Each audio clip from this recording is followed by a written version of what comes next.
që e zgjatëm që ka shumë këtë çështje, po më besoj që ka pas edhe raste të tilla ekstreme. Që nëse fëmijët natën e Bajramit janë pastruar në ora 10 dhe kanë rënë gjumë, ka dhe grata atilla që duhet detyrimisht me pastru një makinë me rroba që mos me met asnjë palame për ditën e Bajramit. Domethënë nuk bën me met në shportën e rrobave të palame.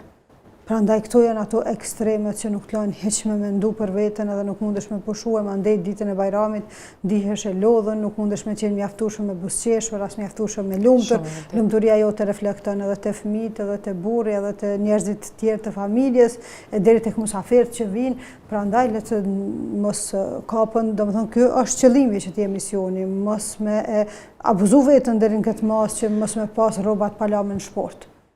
Domethënë nuk është patjetër gjithçka me qenë vi, sepse askush nuk ka marrë me pas rroba i ketë pastër, asaj i ketë pa pastër. Në anën tjetër nuk është kjo një lloj bestytnie ndoshta që krijohet gjithë ky presion social që nuk bën me zonë Bajrami pa qenë gjithçka pastër dhe pa qenë gjithçka nivel.